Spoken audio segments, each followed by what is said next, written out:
Good afternoon, everyone. Hope you've had a great day here with us at the JNUC. My name is Benjamin Dennis. I am the Mid-Atlantic Account Executive here at Jamf Software.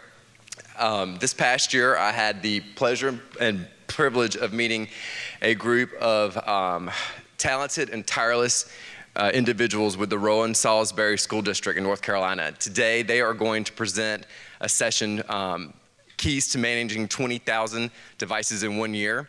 And without much further ado, I'd like to introduce Candace Salmon-Hosey, Clark Poole, and Andrew Smith.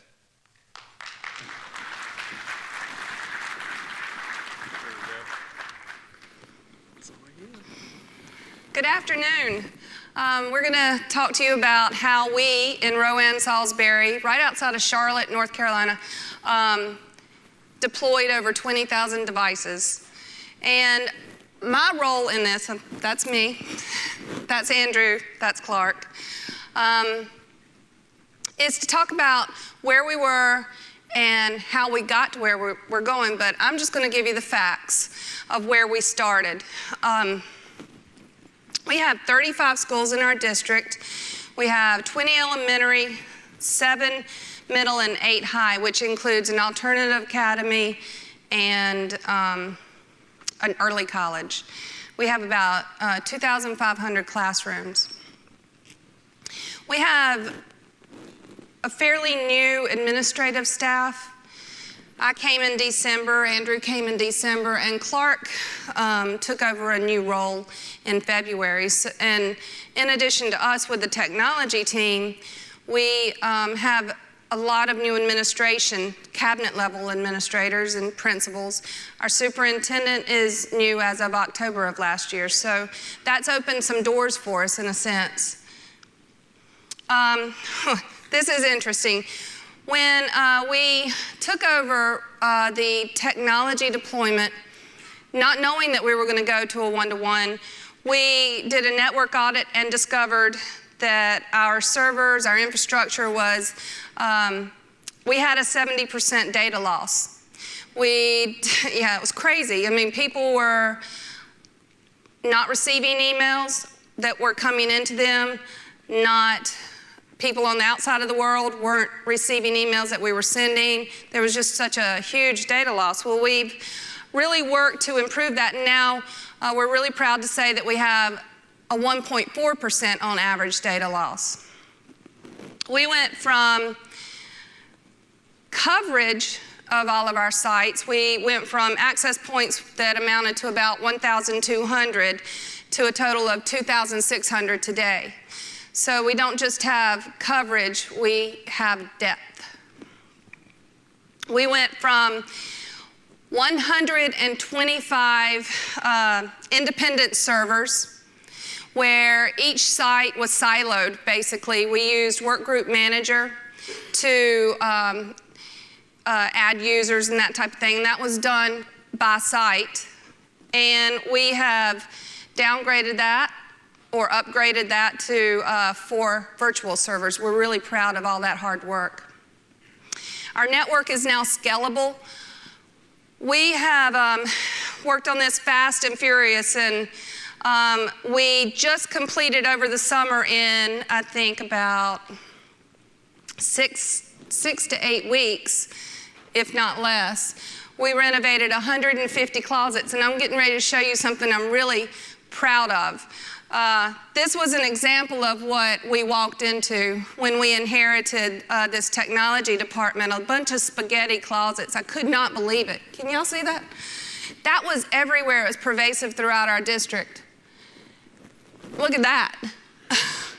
Can you imagine thinking that you're going to do a one-to-one deployment? Well, I didn't know we were going to do a one-to-one deployment in January, but when we walked in, knowing that this is what you had in every closet of every building at every site. So we really put a lot of effort into that and reworked the closets. And so here you see a before and an after. So here's another after with a thumbs up. With our data loss, We also recognized that we had a bandwidth issue. We went from 512 megabits bandwidth, and once we corrected the issue with the data loss piece, which was end-of-life servers and that type of thing, we shot up to a gig immediately. We're looking at 2 gigs now, and by February we'll be 10 gigs. So how did we do this? One of the keys to pulling this off was careful planning. We kind of lived together in this communal state of our office, and we have a conference table, and everybody's office is right there. But basically, that conference table became our office, and we whiteboarded everything out of how we were going to go about the deployments, what we needed to do, what was the rollout, and any questions we would have at any given point in time, we put it on there, and we kept the whiteboard rolling. We decided right before Easter that we were going to do a one-to-one where students took home the devices, and we were going to start that summer. So it was a real quick decision. But the cabinet level administration wanted to make sure our teachers were the first ones that took part in the rollout. And we did that June 13th. And this is a picture of the end of the day. In that one day, we had deployed 1,128 Mac Airs successfully to the teachers. So I'm going to turn it over to Clark, and he's going to talk a little bit. How are you guys today? I'm actually the JSS administrator at Rowan Salisbury Schools. And Candace touched briefly on in April how they and Cabinet decided that they were going to start initiating a one-to-one. So I'm sitting in the office and I get a phone call with, hey, we need to talk. Can you kind of gather some people up and grab seats? I'm like, all right, cool. And so we're sitting there chatting, and she's like, you remember this one-to-one thing we're doing? I was like, oh yeah, I remember. And she was like, well, the plan's been kind of bumped up a little bit. So I was like, what do you mean bumped up? And she was like, well, the last day for teachers is June the 13th. Now, keep in mind, this is April. And we need to have every teacher have a device before they go home. So technically, our one-to-one will start on the last day of school this year. So after about 30 seconds of dead silence on the phone, Candace says, hello? Anyone there? And I was like, yeah, we're still here. Still trying to wrap our brains around everything because we knew we had so much work ahead of us over the summer. And then we as JSS administrators and people that work on things don't always get to set our timelines and deadlines. We just have to meet them. So what we did here is on our actual staff rollout, with it being our first major huge rollout, we weren't quite sure how many profiles we were going to push to each device, exactly how we were going to manage them, and how are we going to be able to do 1,200 machines in one day. Because DEP with the OS side wasn't fully supported like it is now. So with that, we were able to bring everybody in our district teacher-wide to one location and actually deployed 1,128, 1,170, somewhere around there, all in one day. After we did that, we started tweaking it as we continued to roll out our high schools. Learn from your mistakes, learn what you can make better, learn what corners that you can make faster.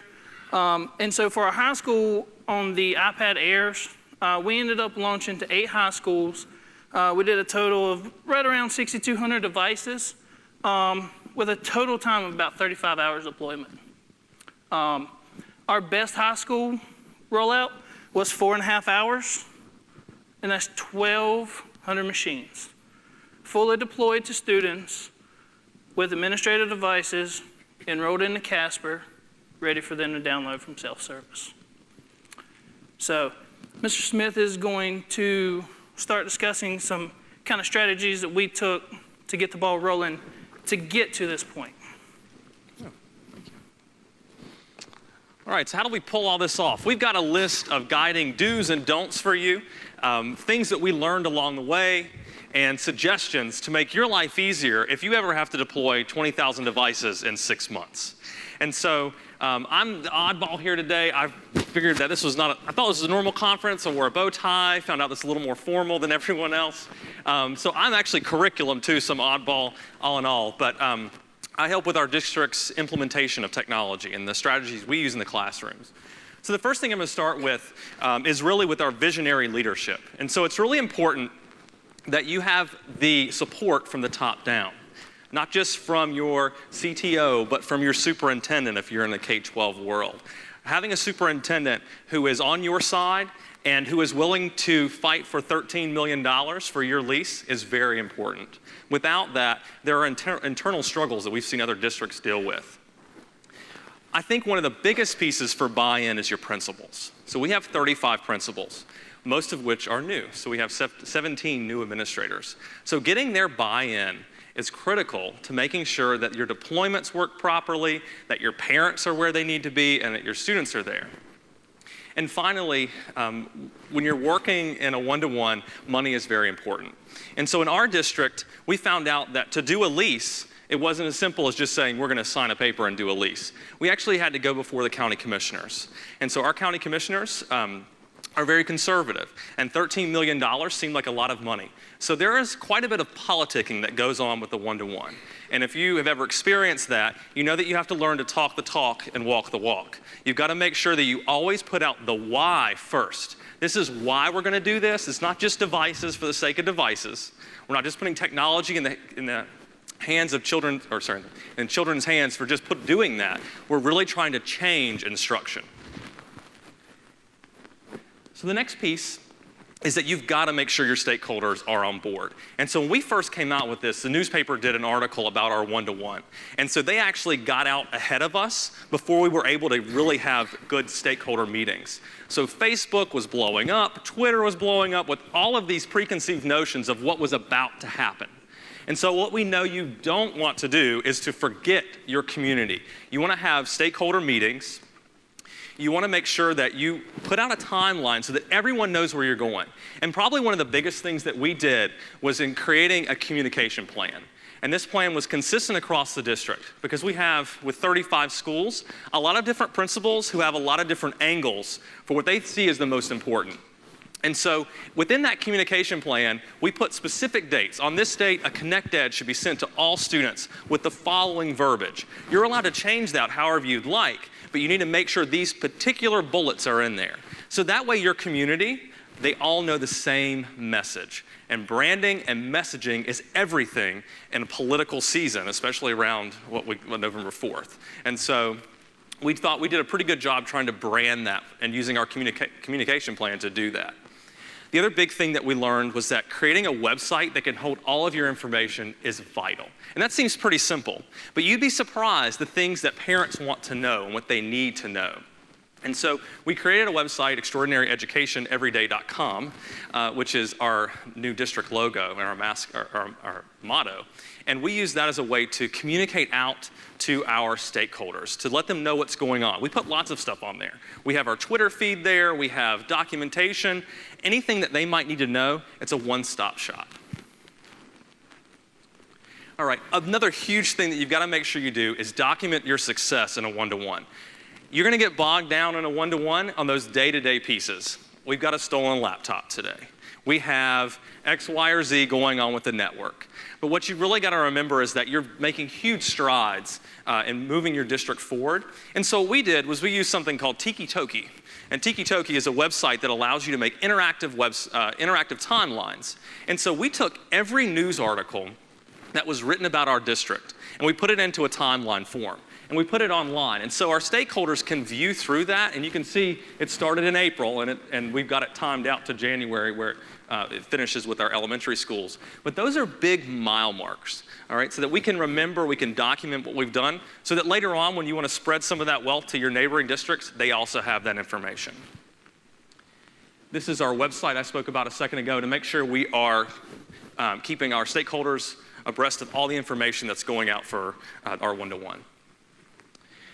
Okay, so here's the other big piece, is that if you're going to give all of your staff members laptops and all of your students laptops, you better be ready for your teachers, because they are going to be hungry, scared, and really all in all in shock that you're about to do this in 6 months. And so what we learned was that professional development was absolutely key. And one way that we figured out we could really reach quite a few folks is by sending 160 of our teachers and our administrators to ISTE. Has everybody been to ISTE before? It's a great conference, International Society for Technology and Education, foremost conference in technology and integration in classrooms. We sent them there to be really leaders in their schools. So they sent a delegation from their school. They went to learn these best practices for technology integration, and they brought that back to their schools and disseminated that knowledge. There are really great regional conferences that are affiliates of ISTE that probably occur in each of your states. Some states even have 2. And so those are great ways, for the regional piece at least, to send folks to get professional development at a relatively low price. So what we did was we thought, how can we possibly take all of this information that our 160 folks learned, and how can we take this and turn it into a pervasive knowledge across the district to our 2,000 or 3,000 teacher staff? And so, what we decided to do was to create a back-to-school conference. And everyone who went to that went to ISTE was required to do a proposal and a session at our back-to-school conference. So that meant that we had 160 experts who then convened in our largest high school. We made, in a second I'm going to show you an app for it, and then all of our teachers spent the day at this conference. So not only was this great for technology, but our curriculum team really loved the idea because we were able to have speakers from really across the country. Our keynote speaker, Paul Davidson, was from California. We were to have everyone in one area. We were really able to boost that knowledge, and it happened at the beginning of the year. So we really had this excitement around starting the school year.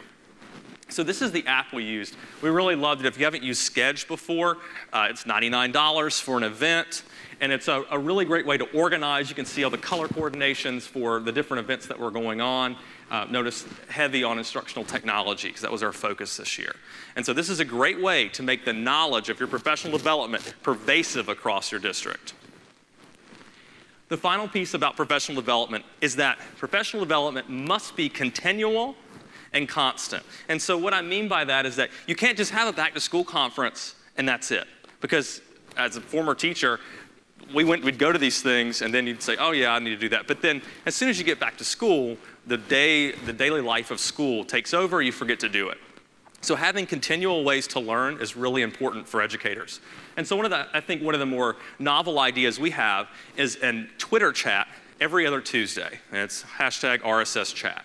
And so we have our educators log into Twitter, they have accounts, and they go in and then we pose questions. So we have guest moderators every 2 weeks, and we talk about things that we think the district needs as a whole. And so we've done things on literacy, we've had Twitter chats on technology integration, on problem-based learning, and we think this is a great way to learn from home. You can sit on your couch, you can have a coffee, you can be in your pajamas. It's a comfortable way to learn, which is really what we're kind of moving toward, is individualized learning plans for not only students, but for teachers. The final piece is that without our district's technology facilitators, much of the professional development would not be possible. We are very lucky to have a superintendent who allowed us to hire 7 additional individuals to go out into our schools, so that every one of our schools has a technology facilitator whose job originally really was a break-fix person, someone who helped if there was issues with computers, but who now we're really trying to focus that in professional development, who can work with teachers individually. Without this background information, the one-to-one really is not possible. You can give kids devices, but if they're not integrated properly, no one's ever going to see the need for that $13 million lease. So here's an example of our RSS one-to-one, a great way to timeline all the events that you go over. So if people can't make it to the EdTech chat, they can always go back later and look at it. All right, so when we talk about parents, looking at this from a different angle, These folks are really important, and they're the ones who are often forgot in the process of building your one-to-one. We found that we got lots of questions, and if you've ever run a one-to-one or you tried to implement that, you'll find you get the same questions really over and over and over. And so we started building an FAQ document, a living FAQ document. One that as new odd questions arose, we would put those questions in the FAQ and then post them online. And we would ask folks, before they come to us with a question, to first go to that document and see if it wasn't there.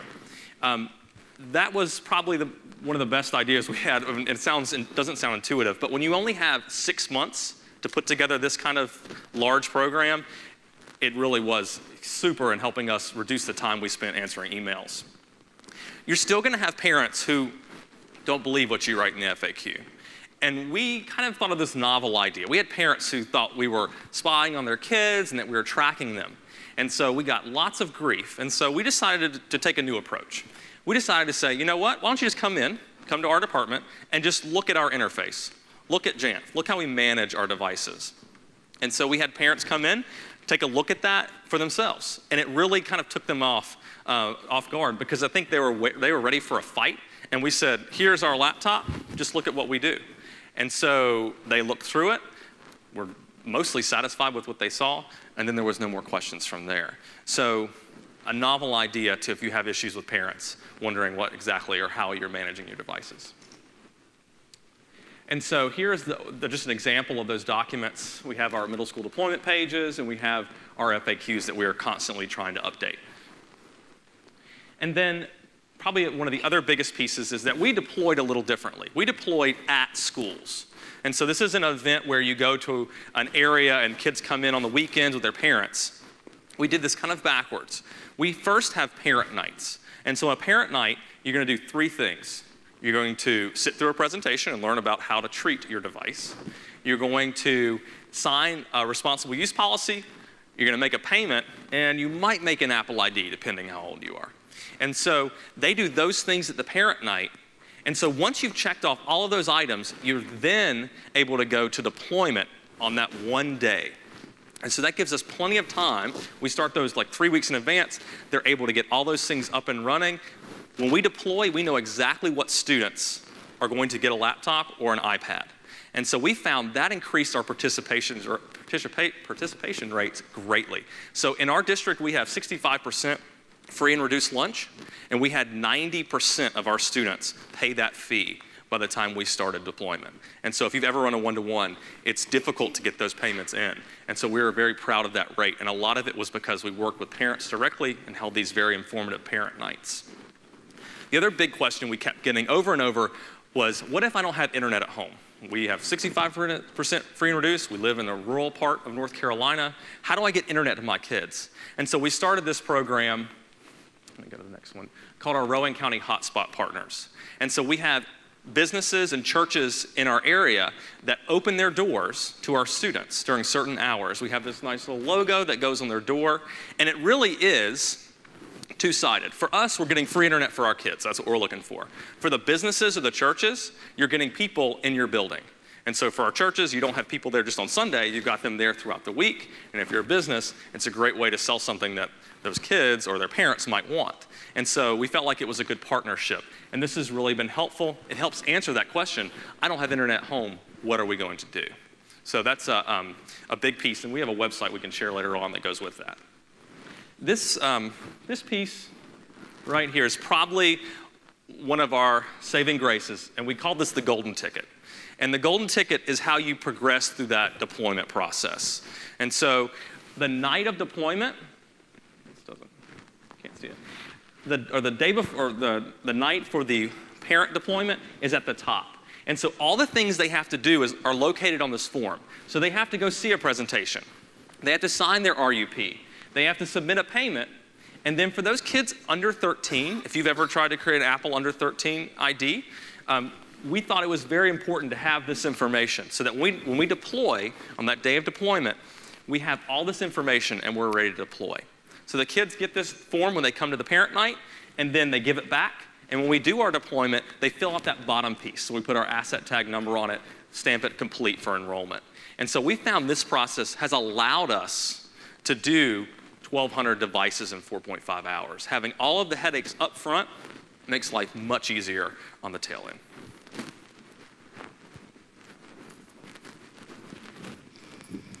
So I'm going to share some information about how funding and vendor relationships have worked for us. One of the don'ts that we learned was you can't forget about your partnerships with these vendors. Sometimes when you come into a situation, you may be able to bring your preferred vendors with you as a technology director, or you inherit vendors that were already a part of the district. And it's essential to build those relationships and make sure that you're on the same page. In addition to that, you need to understand the vendor products and the services that they offer, because there's a little bit of difference between each vendor product. I mean, if you're just looking at a wireless solution, for instance, our district uses Aerohive. And we love our partnership with Aerohive. They have a quality product. There are just differences between products, and you need to understand what they do, what the limitations are, how to navigate around those limitations, and how to work with your partner. Our main partner that we love the most is JNUC. They've been wonderful as far as their customer service, and can't say enough wonderful things about them, but they are the key to our success.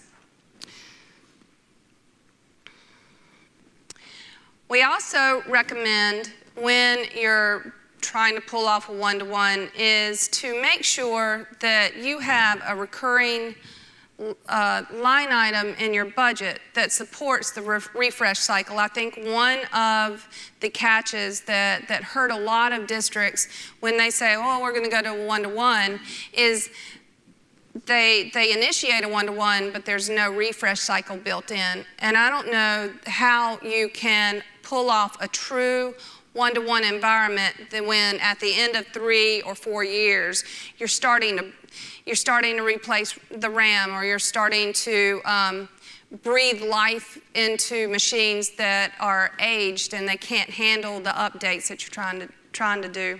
So I think one of the keys to success is making sure that not only have you established your good relationships with your vendors, but you also establish a really good relationship with your CFO, if you're in education. But that's kind of, this was from our deployment with the schools, where we thanked our vendors and everyone who had worked with us. And then I'll turn it over to Clark.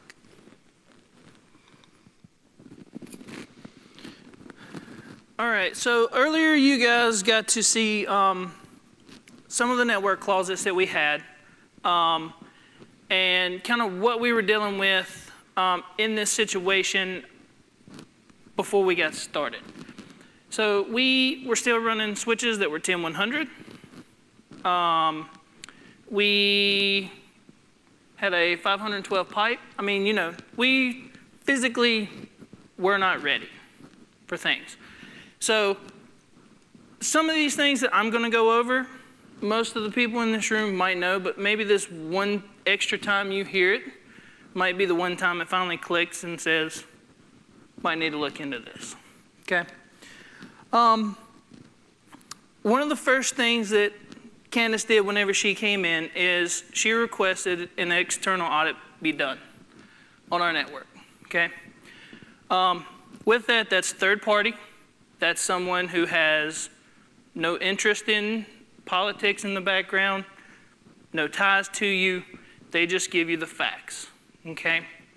So once we got this audit done, we had to take a look and say, wow, these are a lot of things out here that we're missing that can easily be fixed, okay? Now granted, if you're doing complete switch upgrades, if you're changing out 650 switches, those aren't easily fixable. But there are things like if you have 2 or 3 different firewalls that are set in line with each other, looping through each other, and you don't need them, remove them. Yes, it might be extra secure in your eyes, but practicality-wise, you might not need it, okay? And so that's why I say that for me, the most important thing is to be able to take constructive criticism. Like, don't look at it as a complete negative, because if you're a 10 or 15-year veteran administrator, that's your baby. You know, you don't want anybody telling you what you're doing wrong, because that's the way you've always done it and it's always worked. But just be able to actually take constructive criticism and look at it and say, all right, let's just see what we can do.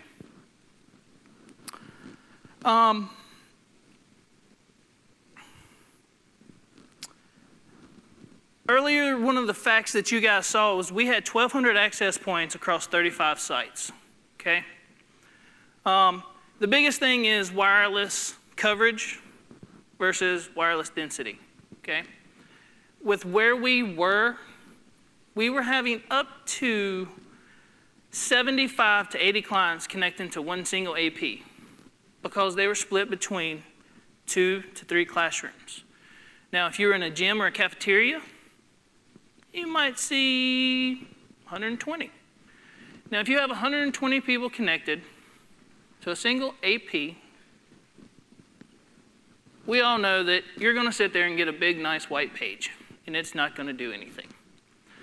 So what we had to do was actually expand that coverage and tune our APs down so that if you're sitting in a classroom, you guys are pretty much hitting one single AP.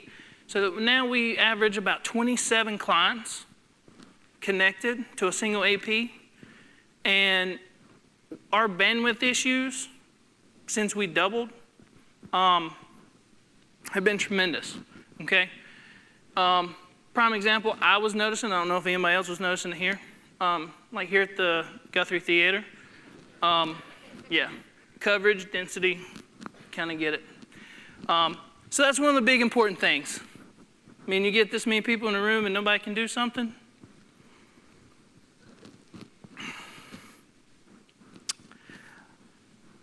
If you guys are going one-to-one, I can promise you, as good as I'm standing here, if you give 1,000 kids open access to the internet and they have a 10 gig pipe, they will use every single bit of it. Promise you. So what you guys need to do, along with contacting your finance officers and your superintendents and getting your team together, you guys need to realize what you're going to, what you're pushing to, and where you want to be, and realize that right now, if you're sitting at a gig pipe, that you're going to top out very quickly. Now, not everybody's funding allows for a 10 gig pipe. I understand that. That's whenever you have to go in through the JSS and start either restricting or through your firewalls and limit access to video, things like that. But if you have the capabilities to expand, plan ahead for it. Don't get caught with a phone call of half the district's down and we can't go anywhere because we've got a one-to-one deployed into high schools and they're topping out your bandwidth.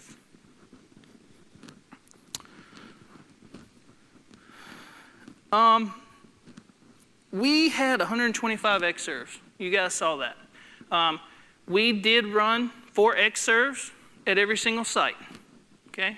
One was the workgroup manager box, the other 3 were data, all right? With that, unfortunately, Apple does not make a server anymore. They're end of life for us. So we have enough machines to, if something were to happen, that we can replace and fix and keep those X servers alive. But we did not want to place our one-to-one on something that is no longer supported. That's why we pulled those out and are now running on 4 virtuals.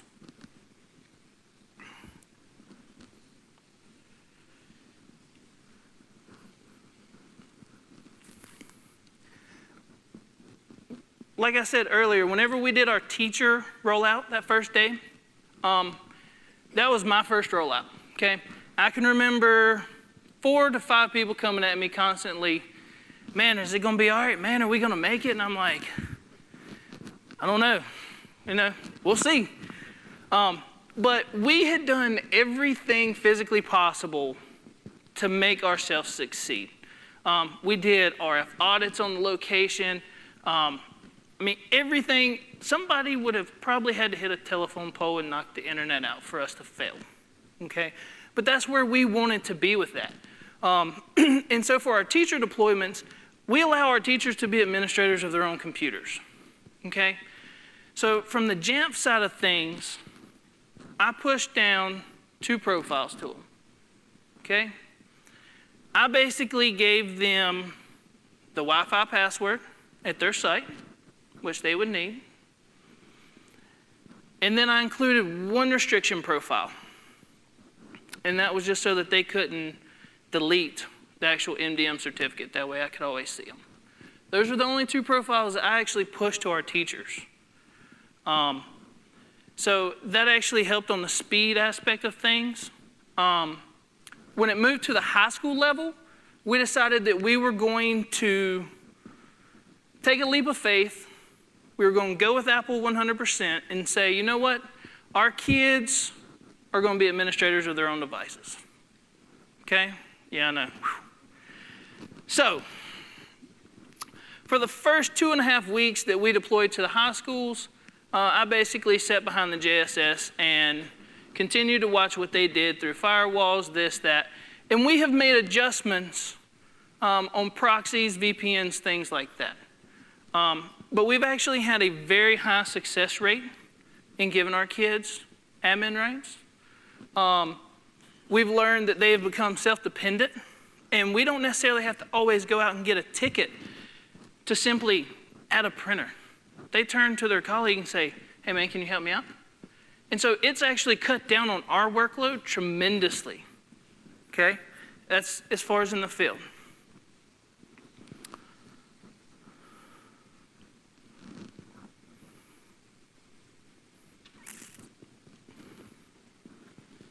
Okay, so we looked at where do we host these deployments. That's really important.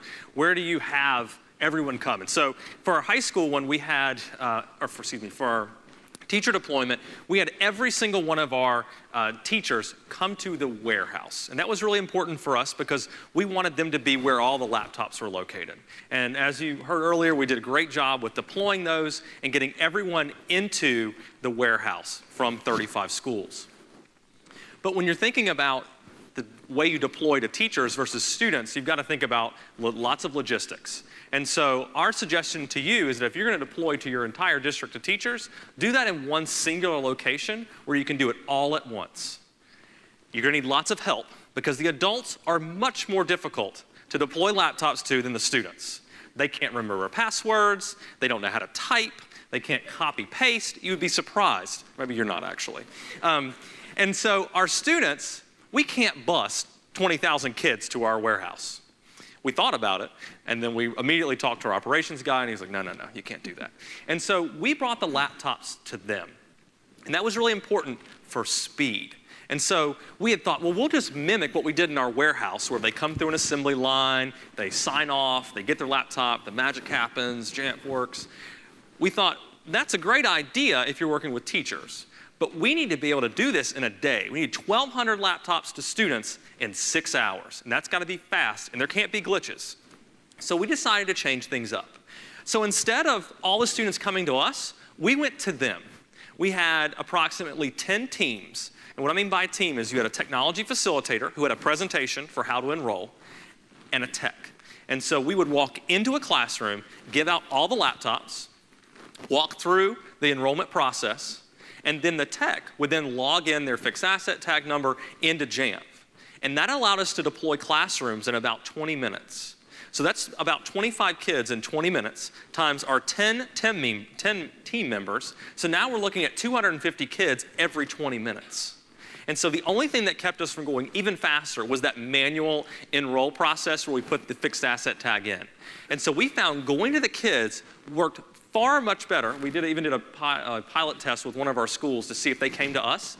When kids walk, they walk very slowly. There's no pep in their step. When we're moving, we control the variables. So our suggestion to you is bring the devices to the students if you're doing an enrollment in a school during the school day. So we want to show you, kind of going back to that teacher device deployment, we want to show you the video that JNUC made on that process.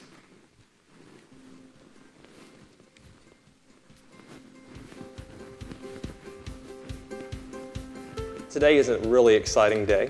We're having over 1,400 of our finest teachers come to our warehouse to really receive an exciting gift, and that is a new MacBook Air. Today is... Oh no. Oh, God. All right. I like that bow tie. Today is a really exciting day.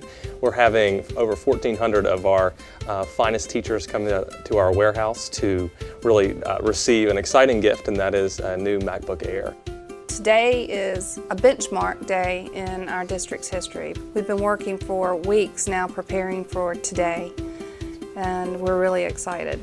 I'm really excited today. I could hardly sleep last night, knowing that all of our teachers would start bussing in. They walked through this warehouse. Our technology team did an awesome job of just staging it and planning it. So our teachers are going to be getting on activity buses from around the district, and they'll be coming into our warehouse. They'll be turning in those old laptops they've been using for so long, then be receiving that nice sleek MacBook Air.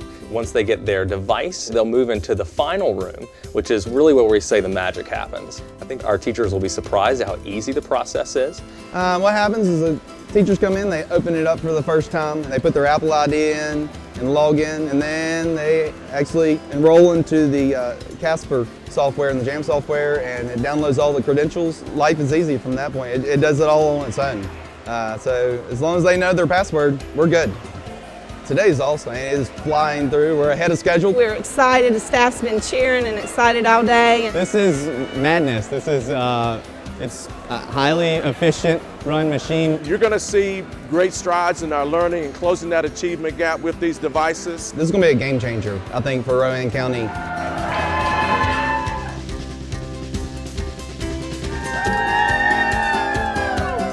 JAMP has been right by our side this past 6 months and right by our side today. Apple has been right by our side just like JAMP's has been. Apple has been a good partner in our educational success, and we continue to look for their technologies to be innovative in the classroom. I see Apple and JAMP's as a partner. We all hold each other's hands, and without one or the other, we fail. We've been able to leverage JAMP staff and Apple staff to really culminate in a beautiful day like what we have right here.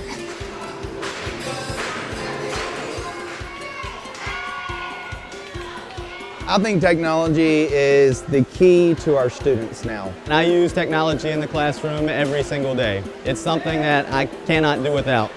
And our laptops were getting old, so we're very excited to have a new piece of technology to use and play with. It's really important to put tools in the hands of teachers. With everybody having the same device at the same time, they're learning and growing together. We're going to blaze some trails with the way we're doing things. Today really is the beginning and not the end of this teacher laptop deployment. To really make an initiative work, you've got to have continued professional development. So it's not just giving teachers a device for the sake of giving them a device. It really is to help them enhance their instruction and to really start to connect and engage our students.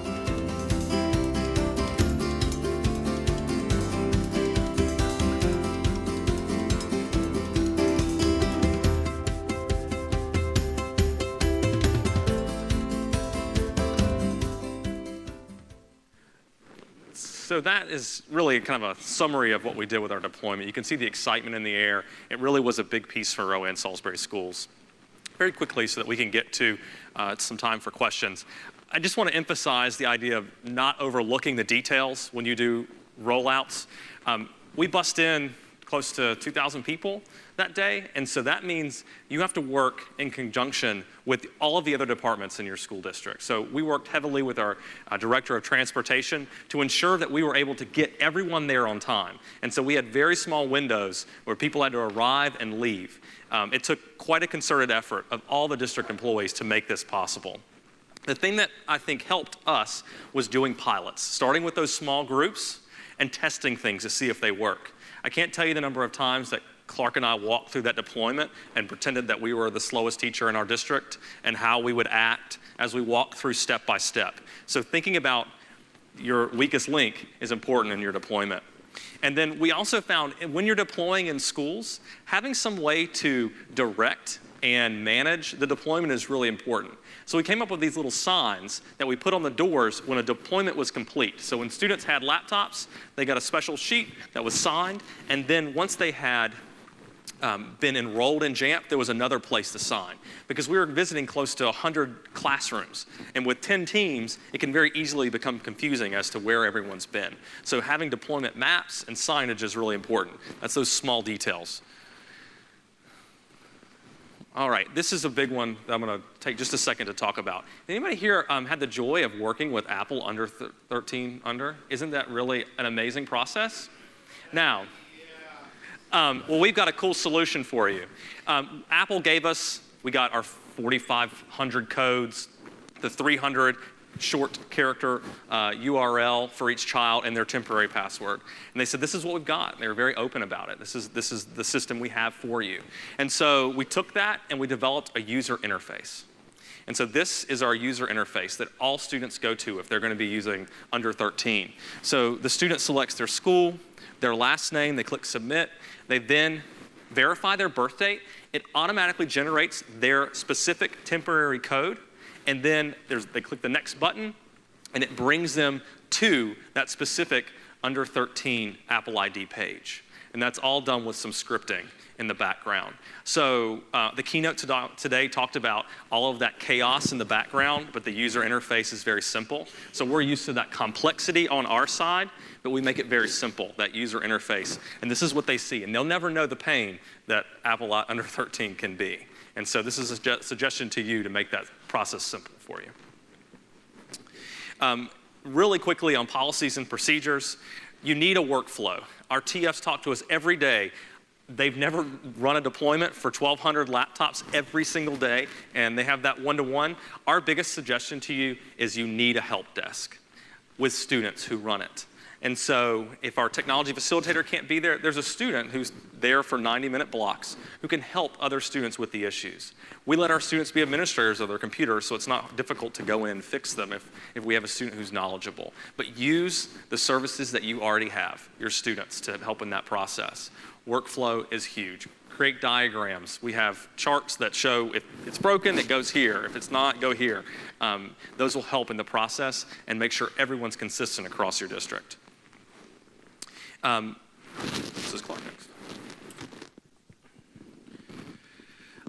Going along with what Mr. Smith was saying, kind of what we have done is try to empower individuals from staff level down to student level.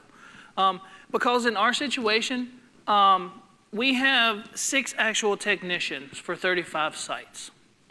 There's physically not enough people to go around and help everyone. So I have spent, along with about 4 other of my coworkers, making how-tos for people with complete circles, arrows, from anything on how to tell the IP address of an Apple TV to setting up your Outlook, something as simple as how do you add a user account to a machine? Anything that constantly comes up more than 5 times to us, we're like, we need to make a how-to on that. Because what we found is we feel that students will actually learn better and retain it better if it's coming from their peers on the simplicity of, man, how do I set up my email? Okay, well, here's how you do it. All right, I get it now. Instead of just simply having someone walk you through it. So we probably have a list of probably close to maybe 75 how-tos. These are for staff and students. Either one can use them. But we have had a lot of success. Now, I will say it does take some time to make those on the front end, but it saves you so much time on the back end. Just because you don't have to answer the question again of, how do I set up Outlook? Well, click the O, wait for it to open. Simply, hey, let me have your email. I'll shoot you a link. Follow the directions. If you have any questions, then let me know. Something else that we've done, because we classify our schools as high school, middle, and elementary. We've set up email list that contains the whole group. We also make it a high school group, a middle school group, and just those elementary folks. So once we did the high school deployment, those 6 and 7 people actually collaborate pretty much daily on, hey, I just had this issue pop up. Have you guys seen this? Yeah, I've got it over here as well. And so they're actually collaborating, and we actually are witnessing that from our side. So if it's a technical answer or something from the JSS on my side, I can then chime in and say, hey, you're actually missing a profile on that student. So that's why you can't see self-service. So if you'll go ahead and re-enroll them, then everything will be fine. So we've had a lot of success with letting our peers collaborate. There again, both student and staff. Let them work with each other, let them figure it out.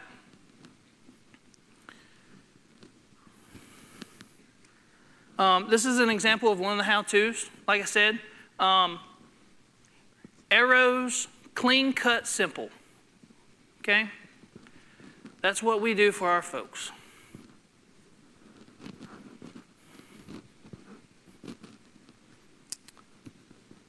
Mr. Smith? Last don't before questions, thank you, is don't forget about your policies. And so that was one of the first things we did because we were in such a quick time frame. If you are touting some new idea, a new policy, you've got to back it up in your Board of Ed.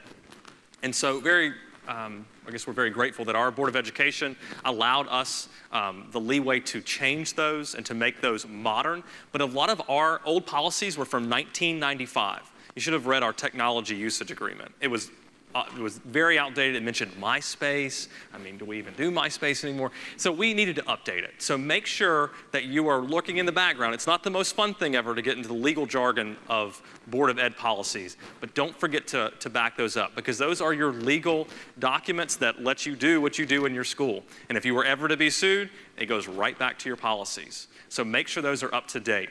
The other piece is don't reinvent the wheel. We didn't recreate our responsible use policy. We looked at other districts and we said, hey, what are you guys using? We looked to our state, North Carolina's school board administration. They had their own set of policies. So don't reinvent the wheel with that stuff. Find something that works for you, ask to use it, and then implement it within your school. All right. So now we have a little bit of time for questions as we go. Sure. What's that?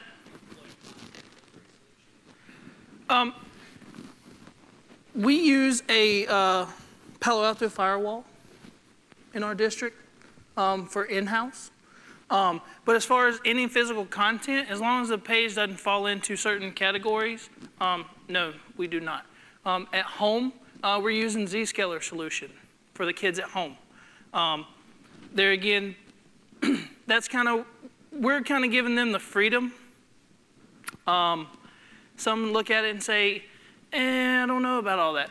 But we have had a lot of great success with that because if you tell a kid you can't get to Facebook, that kid dedicates his time day in, day out on how can I get on Facebook on this machine.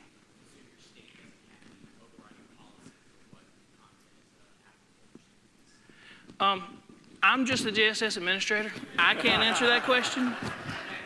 The state of North Carolina gives us Zscaler as a solution.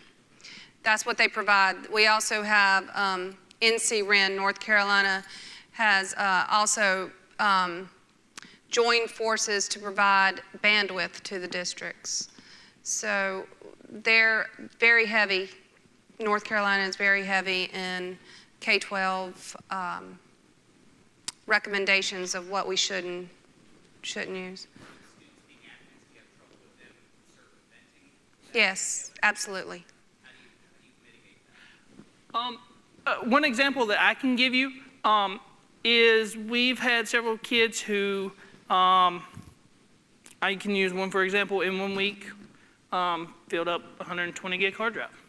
So I said, what's he doing? He had downloaded some torrents and some VPNs and things like that. So we leave it right now to the administrator level at the site. We, as the tech department, make the recommendation. So what we're recommending for that student is we're going to wipe his machine. We are going to set him as a standard user. And if he wants to do something, add a printer, things like that, he now has to go out of his way and ask an individual to help him out with that. Kind of a progressive model for them. We then say, where's your GPA at right now? Let's get that up to a 3.2 by the end of the semester, and then we'll look at elevating your rights again. So that way that they kind of have some incentive. I kind of think that there's a real, it's a tug of war between the perception of content filtering. Are we going to use it as a babysitter in the classroom? Or are we going to put it out there to be SIPA compliant and say, we have to have classroom management techniques and we have to have a digital citizenship that's pervasive throughout the district so our children know what they can and cannot do, because at some point in their life, they're not going to have a filtering system that protects them.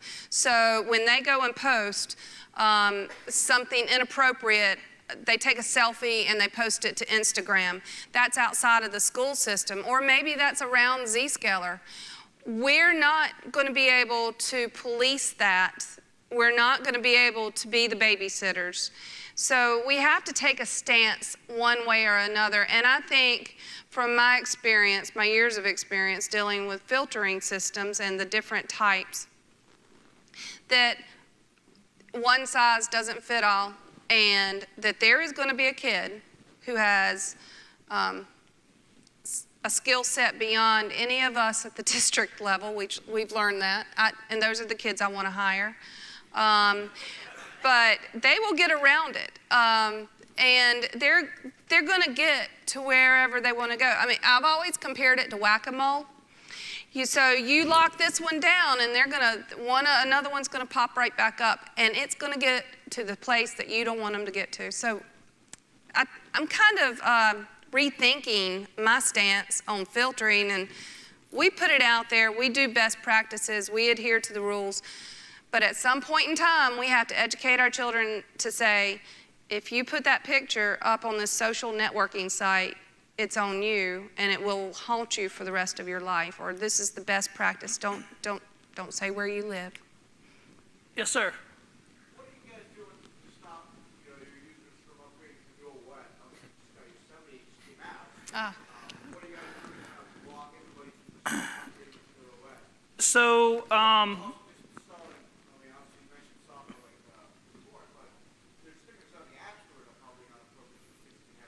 correct. So when Yosemite was released, I was sitting at home, and I got an email, and it was, what are we going to do? So I was like, I don't know. Let's see if we can figure something out. Right now, all we're doing, and we've actually had fairly good success with it, we're just using the restricted software, and then just restricting the install OS Yosemite. Now, I couldn't stop everybody because I didn't push it until the next morning. So those that were sitting there, as soon as it went out, was like, I got it. And honestly, just to get a small laugh, if they try to launch it, I have it deleted. So they have to download the 5 gigs again, but that's just my humor. So.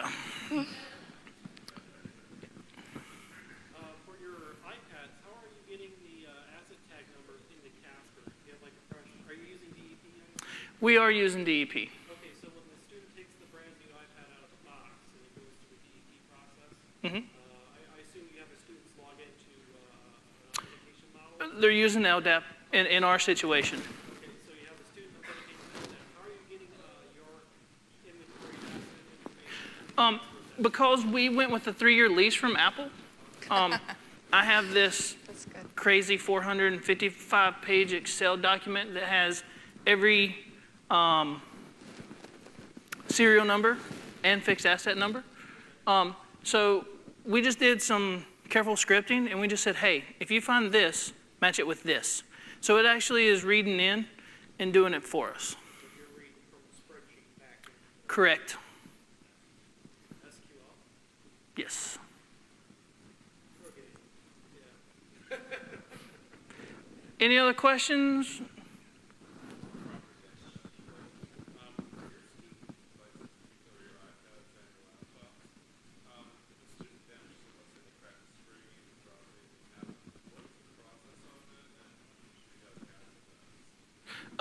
This will be the last question. We're going to wrap it up. I think we're actually over time, so I'll answer that to the best I can.